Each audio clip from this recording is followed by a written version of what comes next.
নমস্কাৰ এই মুহূৰ্তত আহি পৰিছে কেইবাটাও গুৰুত্বপূৰ্ণ খবৰ আৰু এনে খবৰসমূহ নিতৌ পাবলৈ চেনেলটো ছাবস্ক্ৰাইব কৰি ভিডিঅ'টোত এটা লাইক কৰি দিবলৈ নাপাহৰিব।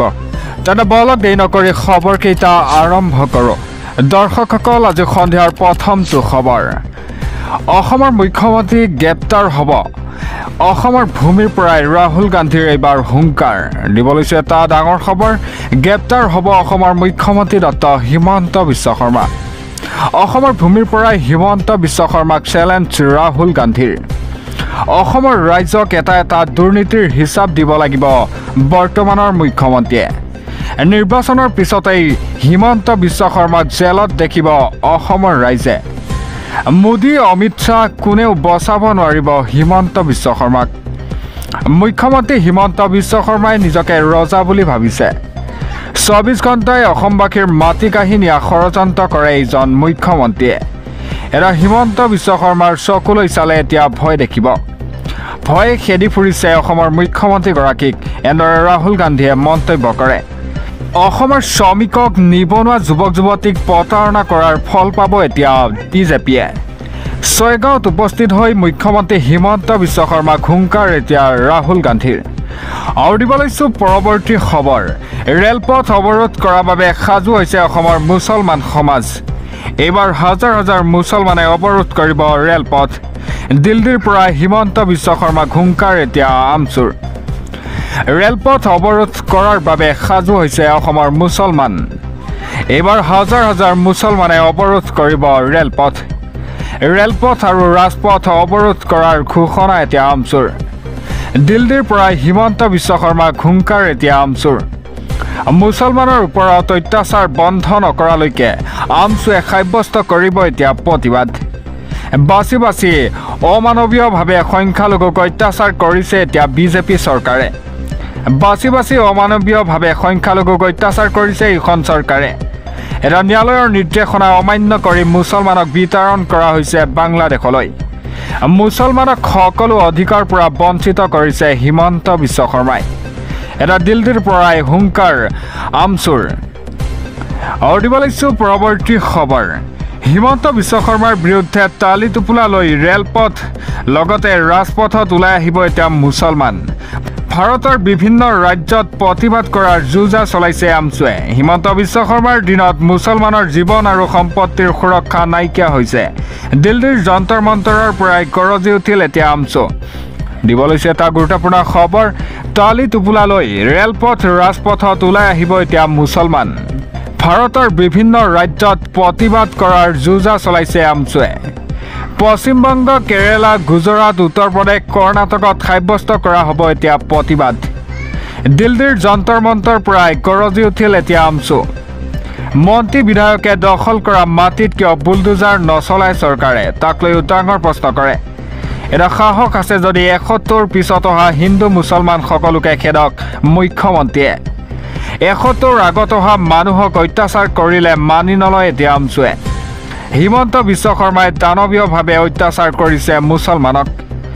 হিমন্ত বিশ্ব শৰ্মাৰ দিনত মুছলমানৰ জীৱন আৰু সম্পত্তিৰ সুৰক্ষা নাইকিয়া হৈছে। এটা হিন্দু মুছলমান কৰি অসমখন ধ্বংস কৰিব খুজিছে মুখ্যমন্ত্ৰীয়ে।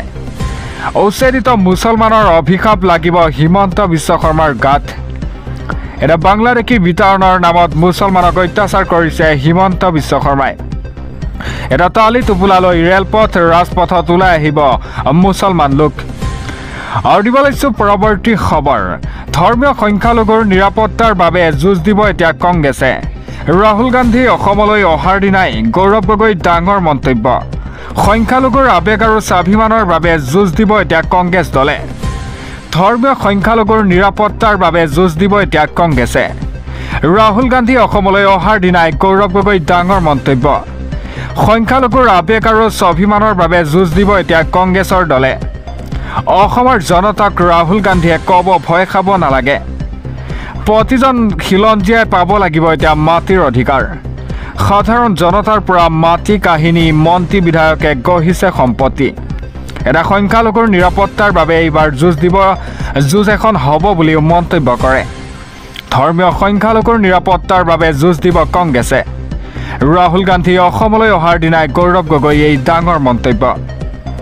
সংখ্যালঘুৰ আৱেগ আৰু স্বাভিমানৰ বাবে যুঁজ দিব এতিয়া কংগ্ৰেছ দলে আৰু দিব লৈছো পৰৱৰ্তী খবৰ উচ্ছেদিতৰ কাষত এতিয়া সৰ্বভাৰতীয় জমিয়ত উলেমা গোৱালপাৰাৰ কৃষ্ণাইত জমিয়ত উলেমা হিন্দৰ সজাতি দল বাছি সংখ্যালঘুক উচ্ছেদ কৰাৰ এতিয়া অভিযোগ দিব লৈছে এটা ব্ৰেকিং নিউজ সাধাৰণ সম্পাদক মৌলানা হাকিমউদ্দিন কাছিমৰ নেতৃত্বত উপস্থিতিত হয় দলটো বাছি সংখ্যালঘুক উচ্ছেদ কৰাৰ অভিযোগ উচ্ছেদিত মুছলমানক ক্ষতিপূৰণ দিয়াৰ দাবী এতিয়া জমিয়ত উলেমা হিন্দৰ উচ্ছেদিতৰ কাষত সৰ্বভাৰতীয় জমিয়ত উলেমা সাধাৰণ সম্পাদক মৌলানা হাকিমউদ্দিন কাছিমৰ নেতৃত্বত উপস্থিত হয় দলটো আৰু দিব লৈছো পৰৱৰ্তী খবৰ ৰাজ্যত পুনৰ মানৱ সমাজক লজ্জানত কৰা জঘন্য ঘটনা সংঘটিত হয় 7 বছৰীয়া কিশোৰীৰ সৈতে ভণ্ড সাধুৱে কৰিলে অপকৰ্ম চিকিৎসাৰ চলেৰে কিশোৰীৰে কুকৰ্ম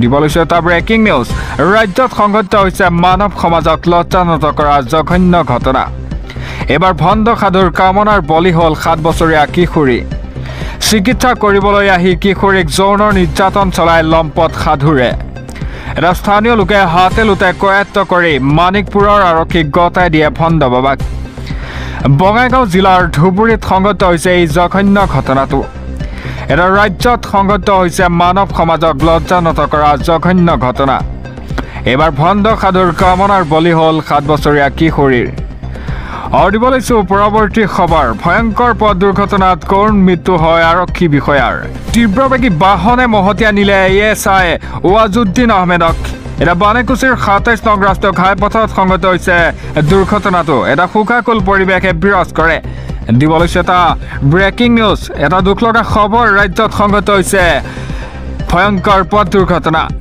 তীব্ৰবেগী বাহনে মহতিয়াই নিলে আৰক্ষী বিষয়াক শুকাব পথ দুৰ্ঘটনাত কৰুণ মৃত্যু হয় আৰক্ষী বিষয়াৰ নিহত আৰক্ষী বিষয়াজন এছআই ওৱাজুদ্দিন আহমেদ নিহত ওৱাজুদ্দিনৰ আহমেদৰ ঘৰ নলবাৰী মধুপুৰত পেট্ৰলিং ডিউটি সমাপন কৰি ঘৰলৈ উভতাৰ সময়তে সংঘটিত হয় এই দুৰ্ঘটনাটো এটা বানেকুছিৰ 27 নং ৰাষ্ট্ৰীয় ঘাইপথত সংঘটিত হৈছে ঘটনাটো এটা ৰাজ্যত সংঘটিত হৈছে ভয়ংকৰ পথ দুৰ্ঘটনা তীব্ৰবেগী বাহনে মহতিয়াই নিলে আৰক্ষী বিষয়াক আৰু দিব লৈছো পৰৱৰ্তী খবৰ গৌৰৱ গগৈ অখিল গগৈ হৈছে মুছলিম লীগৰ নেতা সাদুল্লাহ আৰু ভাসানীৰ দ্বিতীয় সংস্কৰণ অসমৰ ভৱিষ্যত প্ৰজন্মই ঘৃণাৰ চকুৰে চাব গৌৰৱ গগৈ আৰু অখিল গগৈ দৰে নেতাক এটা উচ্ছেদৰ বাবে হিমন্ত বিশ্ব শৰ্মাক ধন্যবাদ জনাই নলবাৰীত এই মন্তব্য কৰে মন্ত্ৰী জয়ন্ত মল্ল বৰুৱাই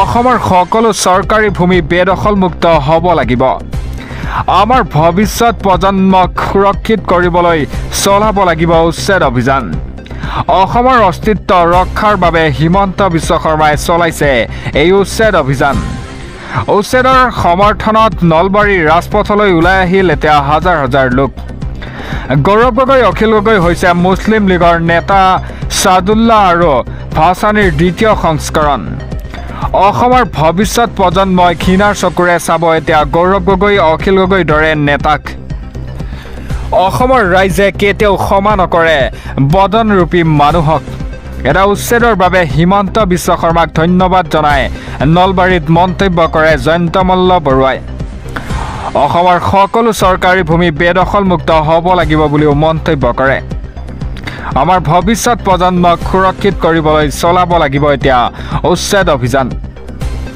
অসমৰ অস্তিত্ব ৰক্ষাৰ বাবে হিমন্ত বিশ্ব শৰ্মাই চলাইছে এই উচ্ছেদ অভিযান আৰু দিব লৈছো পৰৱৰ্তী খবৰ আঞ্চলিক পঞ্চায়তত কংগ্ৰেছৰ বৃহৎ উত্থান সভাপতি ৰূপে নিৰ্বাচিত ফৰিদা চুলতানা জয়গুণ নেছা লগতে বিধায়কৰ উপস্থিতিত কংগ্ৰেছৰ শিবিৰত এতিয়া ব্যাপক আনন্দ উৎসাহ আঞ্চলিক পঞ্চায়তত এতিয়া কংগ্ৰেছৰ বৃহৎ উত্থানৰ পিছতেই কংগ্ৰেছৰ শিবিৰত আনন্দ উল্লাস কংগ্ৰেছৰ দখলত লাহৰীঘাটৰ 2 আঞ্চলিক পঞ্চায়ত কংগ্ৰেছে গঠন কৰিলে লাহৰীঘাট ভুৰাগাঁৱৰ আঞ্চলিক পঞ্চায়ত ফৰিদা চুলতানা লাহৰীঘাটৰ আঞ্চলিক পঞ্চায়তৰ সভাপতি ৰূপে নিৰ্বাচিত হয় এটা ভুৰাগাঁও আঞ্চলিক পঞ্চায়তৰ সভাপতি ৰূপে নিৰ্বাচিত হয় জয়গুণ নেছা বিজেপিক তীব্ৰ সমালোচনা বিধায়ক ডক্টৰ আসিফ মহম্মদ নাজাৰৰ। এটা বিধায়কৰ উপস্থিতিত কংগ্ৰেছৰ শিবিৰত ব্যাপক আনন্দ উৎসাহ।